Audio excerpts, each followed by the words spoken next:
Hello students, so today we are going to start with our new topic projectile motion. बहुत important topic है projectile motion. Please like our video, subscribe our channel to get regular videos. तो शुरू करते हैं projectile motion. Exactly projectile motion क्या होता है?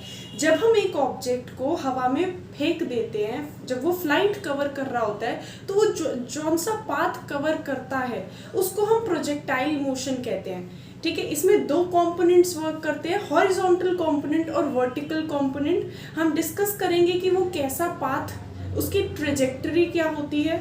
हम कुछ चीज़ों को डिराइव भी करने वाले हैं. तो शुरू करते हैं. प्रोजेक्टाइल मोशन में सबसे पहले एक ऑब्जेक्ट हमारा यहाँ पर था, हमने कुछ भी किक करा या कोई भी फोर्स लगाया ऑब्जेक्ट पर जिसकी वजह से ऑब्जेक्ट ऊपर गया. लेकिन ऑब्जेक्ट पर सिर्फ ग्रेविटी तो सिर्फ ये तो काम कर नहीं रहा, इस पर ग्रेविटी भी काम करेगी जिसकी वजह से ऑब्जेक्ट वापस नीचे आने लग जाएगा. तो कुछ ऐसा पाथ होगा. इस पाथ को वैसे तो हम आइडेंटिफाई कर सकते हैं कि एक प्रोजेक्टाइल मोशन है. वैसे तो हम सोच सकते हैं कि हाँ भाई ये प्रोजेक्टाइल मोशन है, लेकिन हम इसे प्रूव भी करने वाले हैं मैथमेटिकली कि हाँ ये प्रोजेक्टाइल मोशन है. कुछ नहीं करना, बहुत आसान सा टॉपिक है. मान लो हमने इसे यू वेलोसिटी से फेंका है. यू वेलोसिटी से फेंका है, हम दो कंपोनेंट्स इसके कर देंगे. दो कंपोनेंट, एक वाई एक्सिस की तरफ और एक एक्स एक्सिस की तरफ. याद रखना अगर ये थीटा है तो ये होता है u cos थीटा और ये होता है u sin थीटा. तो अब हम कह सकते हैं कि हाँ भाई जो ux है ना, x एक्सिस में u की वेलोसिटी का कंपोनेंट, कौन सा कंपोनेंट आ रहा है x एक्सिस में, तो वो है u cos theta. y axis में कौन सा कंपोनेंट आ रहा है, वो है u sin थीटा. बस चार चीजें याद रखनी है. देखो ux is equal to u cos theta, uy is equal to u sin theta, ax. अब भाई हमें पता है न्यूटन के लॉ, एक लॉ था कि अगर हम ऑब्जेक्ट पर एक्सटर्नल फोर्स नहीं लगा रहे हैं ना बार बार, तो वो एक्सेलरेशन भी नहीं शो करेगा. तो भाई हम बार बार, एक बार हमने फेंक दिया, बार बार हम उसे फोर्स लगाने तो आ नहीं रहे, तो इसका मतलब रास्ते में उसका कोई एक्सेलरेशन नहीं हो रहा होगा एक्स एक्सिस की डायरेक्शन में. वाई एक्सिस की डायरेक्शन में, इस डायरेक्शन में तो क्या ग्रेविटी काम कर रही है, लेकिन इस एक्सिस पर कोई एक्सेलरेशन काम नहीं कर रही है. हम बार बार ऑब्जेक्ट को धक्का देने थोड़ी आ रहे हैं, बस हमने तो एक बार फेंक दिया और वो अपना प्रोजेक्टाइल मोशन शुरू हो गया. तो ax याद रखना जीरो होता है क्योंकि हम कोई फोर्स ही नहीं प्रोवाइड कर रहे एक्स एक्सिस में बार बार. ठीक है, जबकि y कंपोनेंट में एक्सेलरेशन, क्योंकि ऑब्जेक्ट ऊपर जा रहा है, अगेंस्ट द ग्रेविटी जा रहा है, तो एक्सेलरेशन होगी -g के इक्वल. ऊपर वाले पाथ में जो एक्सेलरेशन है वो -g के इक्वल होगी. अब हम कुछ बातें कह सकते हैं. क्या बातें कह सकते हैं कि sx क्या होगा, हमें पता है sx क्या होता है, ut plus half at square. xx लगा देते हैं क्योंकि x कंपोनेंट की बात चल रही है, यानी कि sx is equal to ux. कितना है, ux है u cos theta into t. अब ax तो जीरो है तो ये पूरी टर्म जीरो हो जाएगी, बस sx का फॉर्मूला आ जाएगा u cos theta into t. इस पाथ को हम पैराबोलिक पाथ प्रूफ करने वाले हैं, तो उसके लिए हम sx हमने निकाल लिया, ऐसे हम sy निकालने की कोशिश कर लेते हैं. sy क्या होता है, sy होता है uy plus half, formula sy होता है ut plus half at square, यानी कि uyt plus half ayt square. uy की जगह हम u sin थीटा रखने वाले हैं.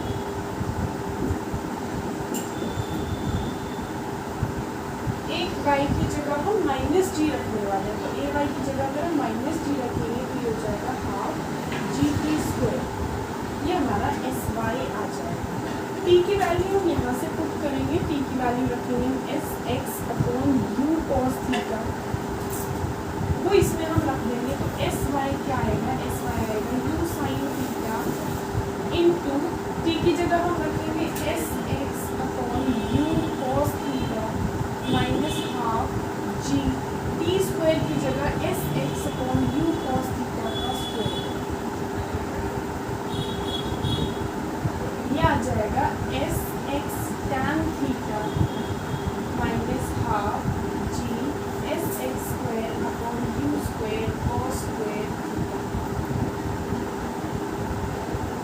अगर हम एस वाई और एस एक्स के बीच में ग्राफ प्लॉट कर रहे हैं तो पैराबोलिक पाथ होगा। जब भी इक्वेशन में स्क्वायर आ जाता है तो उसका पाथ सीधा स्ट्रेट लाइन नहीं बनता, पैराबोलिक पाथ बनता है। तो ये इक्वेशन प्रूफ करती है कि हाँ, hence trajectory is a parabolic. जो ट्रेजेक्टरी है वो कैसी है?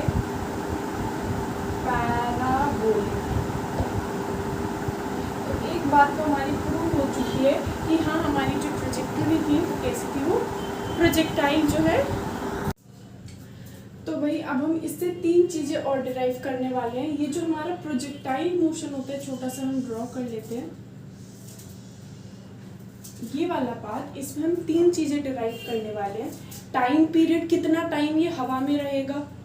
दूसरा हम निकालने वाले हैं कि ये इसकी हॉरिजॉन्टल रेंज कितनी होगी। तीसरा हम निकालने वाले हैं मैक्सिमम हाइट कितनी होगी। ये निकालेंगे और टाइम पीरियड की, टाइम ऑफ फ्लाइट की, कितने टाइम हवा में रहा। बहुत आसान सी बात है। वो ये 4 चीजें हम रिपीट कर लेते हैं। ए एक्स क्या था? ए एक्स 0 था, जबकि ए वाई क्या था? ए वाई माइनस जी था। और हमें क्या पता है? और हमें पता है कि भाई जो हमारा, और हमें पता है कि you x you cos theta है, जबकि you Y U sine theta है। ये बातें हमें पता है। हमें ये भी पता है कि v का फॉर्मूला होता है u plus a T. You x की जगह u cos थीटा हम रखने वाले हैं इंटू टी प्लस ए एक्स तो 0 है, ये पूरी टर्म 0 हो जाएगी। सिमिलरली हमें पता है वी वाई क्या होगा? वी वाई होगा U Y plus A Y T, जिसमें U Y U sine theta है और ए वाई माइनस जी है। ये हमारा वी वाई होगा। हमें वी एक्स पता चल चुका है और वी वाई पता चल चुका है। अब हम एक बात पे फोकस करेंगे, अभी तक कुछ नहीं हुआ है। v is equal to u plus a t से हमने x कॉम्पोनेंट और y कॉम्पोनेंट में वेलोसिटीज निकाल ली हैं। एक बात ध्यान रखेंगे, ये जो मैक्सिमम हाइट वाला पार्ट होता है ना, ये वाला जो पार्ट होता है, इस पे वेलोसिटी 0 हो जाती है। इस पे मैक्सिमम हाइट पर वेलोसिटी 0 हो जाती है। मैक्सिमम हाइट पर जो है वेलोसिटी 0 हो जाएगी। वी वाई हमारी 0 अगर हो गई, इसका मतलब क्या है? u sine theta minus g t 0 हो गया, यानी कि u sine theta is equal to g t हो गया, यानी कि टाइम जो है वो आएगा u sine theta upon G. ये हमारे टाइम का फॉर्मूला हो जाएगा u साइन थीटा अपॉन जी। मतलब यहां तक कितना टाइम लग रहा है? u साइन थीटा अपॉन जी। तो पूरे रास्ते में टाइम कितना लगेगा? पूरे रास्ते में टाइम लगेगा इसका डबल। यहाँ तक टाइम लग रहा है u साइन थीटा अपॉन जी, वापस आने में भी u साइन थीटा अपॉन जी टाइम लगेगा, तो टोटल टाइम हो जाएगा 2u साइन थीटा अपॉन जी। एक हमें ये फॉर्मूला दिमाग में रखना है। तो हमारे टाइम पीरियड का फॉर्मूला डिराइव हो चुका है 2u साइन थीटा अपॉन जी, और आधे रास्ते में कितना टाइम लगा? वो है u साइन थीटा अपॉन जी।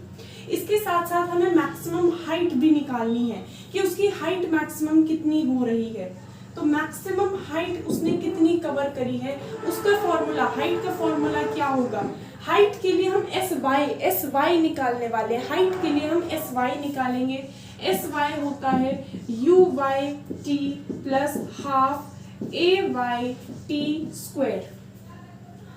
यहाँ तक पहुंचने के लिए अभी आधा टाइम ही लगा है, अभी तो कुछ नहीं है। एस होता है U T plus half A T square. अब हमें निकालना क्या है? Maximum height. हाइट के लिए हम एस वाई निकालेंगे, एस वाई। और याद रखेंगे कि आधे रास्ते टाइम कितना लगा है? यू साइन थीटा अपॉन जी, यही हम पुट करने वाले हैं। यू वाई की वैल्यू क्या होती है? U sine theta. टाइम की वैल्यू क्या होती है? U sine theta upon g plus half.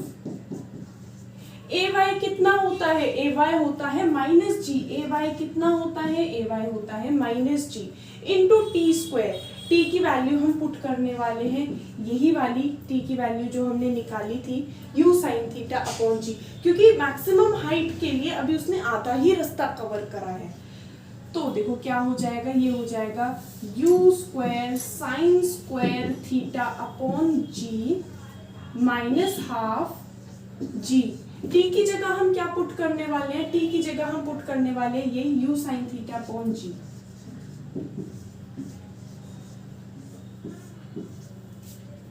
ये हो जाएगा u square sine square theta upon G minus 1 upon 2 G u square sine square theta upon G square, एक जी से एक जी कट जाएगा, ये आएगा u square sine square theta upon G minus half u square sine square theta upon G. अगर u square sine square theta upon G common लिया जाए तो 1 माइनस 1/2 यानी कि 1/2। फाइनल इसका आंसर जो है मैक्सिमम हाइट का जो फॉर्मूला आएगा वो कितना आ जाएगा, मैक्सिमम हाइट का जो फॉर्मूला हमारे पास आ जाएगा। तो इस तरीके से एस वाई की जो फाइनल वैल्यू आ जाएगी वो आएगी 1/2 u square sine square theta upon G. ठीक है, ये हमारी क्या है, एस वाई क्या है, हाइट है। मैक्सिमम हाइट उसने कितनी कवर करी है, उसका फॉर्मूला क्या हो गया, you square sine square theta upon 2g, you square sine square theta upon 2g। ऐसे ही हम कोशिश करते हैं हॉरिजॉन्टल रेंज निकालने की। हॉरिजॉन्टल रेंज होता है sx, हॉरिजॉन्टल रेंज क्या होता है sx, x एक्सिस में कितना डिस्प्लेसमेंट हो रहा है, तो उसका फॉर्मूला भी ut plus half at square हम यूज करेंगे। लेकिन इसमें हम क्या यूज करेंगे, x एक्सिस के कंपोनेंट्स यूज करने वाले हैं। sx is equal to ux कितना है, u cos थीटा। टाइम कितना है भाई, हॉरिजॉन्टल रेंज निकालने के लिए इसने पूरा टाइम कवर कर लिया है, मतलब इस बार हॉरिजॉन्टल रेंज में हम ये वाला टाइम यूज करेंगे, क्योंकि भाई अगर उसे ये हॉरिजॉन्टल रेंज कवर करनी है तो पूरा टाइम लेगा वो। मैक्सिमम हाइट के लिए तो बस उसने इतना रास्ता कवर करा था ना, हॉरिजॉन्टल रेंज कवर करने के लिए उसने पूरा रास्ता कवर करा है, मतलब टाइम हम ये यूज करने वाले हैं डबल वाला जो पूरे पाथ में टाइम लगता है, यानी कि 2u sin थीटा अपॉन जी। ax क्या होता है, ax तो 0 होता है, तो ये पूरी टर्म 0 हो जाएगी। क्या बचेगा, u cos theta into 2u sin theta upon G. 2 हमें पता है 2 sin theta cos theta, 2 into sine theta into cos theta क्या होता है, sin 2 थीटा। हमें पता है 2 sin थीटा और cos थीटा इनका प्रोडक्ट क्या होता है, sin 2 थीटा। ये चीज पता होनी चाहिए, sin 2 theta is equal to 2 sin theta cos theta. तो बस हम यही करने वाले हैं, 2 sin थीटा cos थीटा को एक साथ लेंगे, u into U square sin 2 theta upon G. ये हमारी हॉरिजॉन्टल रेंज हो गई, ये हमारी मैक्सिमम हाइट हो गई, और ये हमारा time period, half time period और full time period of a flight. ये चारों फॉर्मूलेज हमें याद रखने हैं। ठीक है, अगर ये दो भी पता है ना तो हम जल्दी से वैसे ये डिराइव कर सकते हैं कि एस वाई तो यू वाई प्लस हाफ ए वाई टी स्क्वायर होगा, U Y U sine theta होता है, ए वाई माइनस जी होता है, उसे सॉल्व करोगे एस वाई आ जाएगा। S why he maximum height होती है, और एस एक्स में भी U T plus half A T square रखेंगे। एक्सेलरेशन एक्स एक्सिस में 0 होती है, बाकी टाइम पीरियड की वैल्यू रख दी है, और हमारा आंसर आ गया। तो ये हमें कौन कौन से फॉर्मूलेज याद रखने हैं, एक तो यही वाला कि हमारा जो टाइम पीरियड है, टाइम पीरियड आधे रास्ते में कितना है, 2u साइन थीटा अपॉन जी। पूरा टाइम ऑफ फ्लाइट क्या है, 2u साइन थीटा अपॉन जी। उसके बाद हमारा मैक्सिमम हाइट अगर हम बात करें एस वाई, उसका फॉर्मूला आएगा you square sine square theta upon 2g। और अगर हम एस एक्स की बात करें, मैक्सिमम हॉरिजॉन्टल रेंज की बात करें, तो वो होगा U square sine 2 theta upon G. ये हमारे कुछ फॉर्मूलेज हैं। इसके अलावा हमें ये भी याद रखना है, कभी कभी पूछ लेते हैं कि मैक्सिमम हाइट कितने एंगल पर हो सकता है। याद रखना साइन थीटा और कॉस थीटा की मैक्सिमम वैल्यू हमेशा 1 होती है। मतलब अगर मुझे एस वाई मैक्सिमम करना है तो साइन थीटा 1 करना है। साइन थीटा 1 कब होगा? 90 डिग्री पर। अगर हमें एस वाई मैक्सिमम, कभी कभी पूछ लेते हैं कि भाई बताओ मैक्सिमम हाइट के लिए क्या एंगल होना चाहिए। मैक्सिमम हाइट के लिए थीटा होना चाहिए 90 डिग्री, क्योंकि 90 डिग्री पर देखो भाई मैक्सिमम साइन थीटा की वैल्यू हो सकती है 1, और वो किस पर होती है? साइन 90 1 होता है। तो मैक्सिमम जो है 90 डिग्री पर, अगर हम बिल्कुल 90 डिग्री पर फेंकेंगे ना, बिल्कुल ऊपर की साइड फेंक देंगे, तो वो सबसे ज्यादा हाइट कवर करने वाली है। 90 डिग्री पर मैक्सिमम हाइट होती है, और इस हाइट का वैल्यू क्या होती है? इस हाइट की वैल्यू होती है u square upon 2g। Sign square theta तो 1 हो गया। ऐसे ही एस एक्स मैक्सिमम करने के लिए साइन 2 थीटा 1 करना पड़ेगा। साइन 2 थीटा 1, क्योंकि साइन की कोई भी वैल्यू ना मैक्सिमम 1 हो सकती है। किस पर होती है भाई साइन 2 थीटा 1? साइन 90 पर। 2 थीटा 90 के इक्वल हो जाएगा, यानी थीटा आ जाएगा 45। अगर मुझे मैक्सिमम हॉरिजॉन्टल रेंज चाहिए कि वो ना बहुत ज्यादा हॉरिजॉन्टल रेंज कवर करे, ये पाथ बहुत ज्यादा कवर करे, तो मुझे थीटा 45 डिग्री रखना पड़ेगा। तो वो मैक्सिमम हॉरिजॉन्टल रेंज कवर करेगा, और उसकी वैल्यू क्या आएगी? मैक्सिमम हॉरिजॉन्टल रेंज की जो वैल्यू आएगी वो आएगी, ये चीज तो 1 हो गई, u स्क्वायर अपॉन जी, उसकी वैल्यू आ जाएगी u स्क्वायर अपॉन जी। ये हमारे लेकिन फुल प्रोजेक्टाइल की कहानी है।